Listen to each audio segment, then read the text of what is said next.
Nothing he makes is deep house.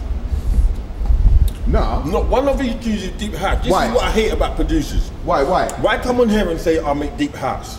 Is that what you said? This is what every cunt who wants to be part of something does. Are you recording? So, where did the name Jackin come from? I know there's a Jackin ass from America, it's from Chicago, but basically, what was up and before Jackin? Up and hard, dark bass. Everyone started getting into the more houseier sound, so I just kind of looked for something that was more in line with what I do, but could relate to what's going on now. And I found this Jackin stuff. To be fair, I don't know what the other Jackin sounds like, but when I got to this, it was called Jackin, and that's what they called it for like years and years. So who am I to change it? I'm just playing the music. So it was just that simple. But now, we get a lot of people saying, "Oh, that's not what Jackin is like." You know, the hardcore house lot, but I don't give a fuck. Funky's got the most confusing title ever, because it's not what it is at all. I would call it Angry House. Yeah, it's like grimy. Angry House, yeah, Angry House, straight grimy house. He went to all the producers that used to make grime and so on, and all the and garage producers as well. So were you picking from the same pool when you found the Jackin House shit? Was it the guy? No, I heard it. I kept on hearing this sound. I'm not gonna lie. A lot of the DJs that I'd worked with from the bassline scene, actually mainly from the bassline scene, were playing this music, but they wouldn't tell me what it was, where I could get it from. They're on the spot when I talk to them. I say, okay, can I get some of this? Give me a number. Get swap emails, but then you wouldn't hear from them again. They're not replying to your calls because they don't want to share. I had to dig deep, and I wasn't getting them from up north, which is where I used to hear it. I went Birmingham and heard it, so I started fucking with them. And they loaded me up. Lorenzo was the first person who loaded me up with like him and a guy called Nene from Nottingham. Loaded me up with so many tunes. It was sick. But for about 2 years solid, Jackin kept me afloat. Jackin was killing it. But as I said about like this producer, we're not gonna put his name in it here. Like this producer, they chose to start calling their music another sound, a complete different sound that's not theirs, when they could have had their own thing that could have blossomed into something massive. And now they're just part of the rat race. And it's a shame, really. But anyway. Who were your DJs when you were growing up? Like, what got you into UK music? Were you listening to something else before that, like dancehall or something, and then you heard DJ something? Brocky, MC Depp, Shabba Skibber. Who was their DJ? What, Shabba and Skibber? SAS show.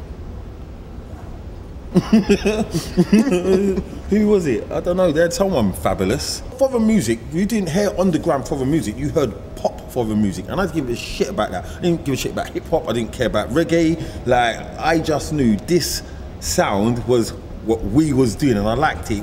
It separated us from the adults. I can explain how grime came to fruit, but garage I can't, because I wasn't there when it started.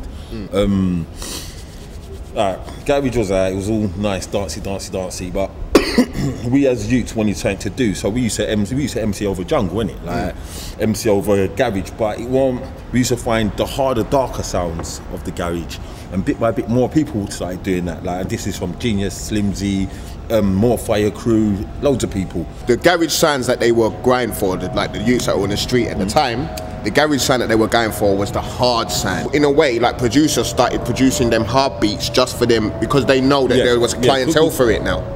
That kind of ended the garage scene. Didn't end it, but it put it on hold, because you go to a garage rave and you'll be dressed up nice to go to a garage dance and bubble in it. People used to wear shoes them times in rave and dress up proper, and then you'll have a load of man coming and go boop boop and bare man on the stage, like, just it went from dancing to, I don't know, like, it wasn't the same. So the nice people, well, I shouldn't say the nice people, but a lot of people chose to stop going, because they weren't getting what they're told they're getting, what they're supposed to. Or it wasn't what they were used to. Yeah, it wasn't what it said on the tin. The beginning of Nasty Crew, and how were you involved?